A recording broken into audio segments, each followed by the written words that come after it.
This is a 1980 XT500 Yamaha, and I'm all about trying to make things easier to work on. So today we're going to try to do something with the seat. The way that it's attached is two bolts up underneath the fender, and that is really problematic to try to get to. Now I've taken the tool tube out of the way to make better camera access. The tool tube bolted on right here. Up underneath here you can see where the bolts are for the seat. Here's one of them right here, and then the other one is back up underneath here where you cannot get to very easily, or at least you can't see it. You can't put your arm through here because of the exhaust pipe, so I think we can do this better.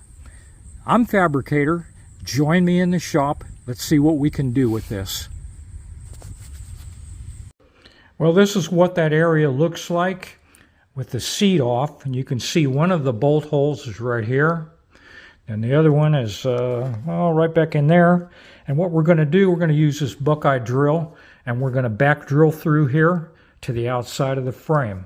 It's nice and flat out here, so we're not going to have any problems with that. The two brackets that go down there, they're right here, and what I did, I ground off the heavy galvanizing that's on there because we're going to do a little welding on that. And I marked where the bolt needs to be for its happy place. With the pilot hole drilled through into the outside of the frame, then I could use a 5/16 drill bit and just drill right through the frame and countersink it. Now we want to make sure that we don't have any threads left. That would be a problem. You try to thread that bolt through and hit threads in the frame, and then you're going to have a bolt or nut on the inside of it. That's not going to work. So the threads have to be gone.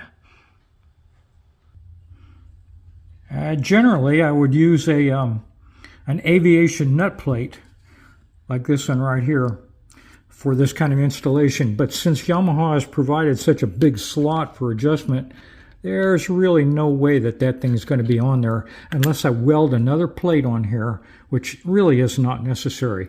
I'm going to use these nuts are an 8 by 1.25, which is the same thread as the bolts that came out. And I'm going to take off the galvanizing plating off of the outside of the nut. We'll weld it on there. And yeah, it is a fiber lock nut, and that fiber lock is going to burn away, but it doesn't matter because we're going to use a lock washer on the outside of the nut. Generally, it would be best to take the bracket off of the seat, but I didn't want to misalign it because the bolts that hold it to the seat do have slots in them. And we're just welding a little bit here. I could spray some water on the bracket and keep it cool enough that it won't damage the seat. After the welding process, that plastic in the nut becomes kind of caramelized, so you can just run a drill bit through the nut. This is a 17/64.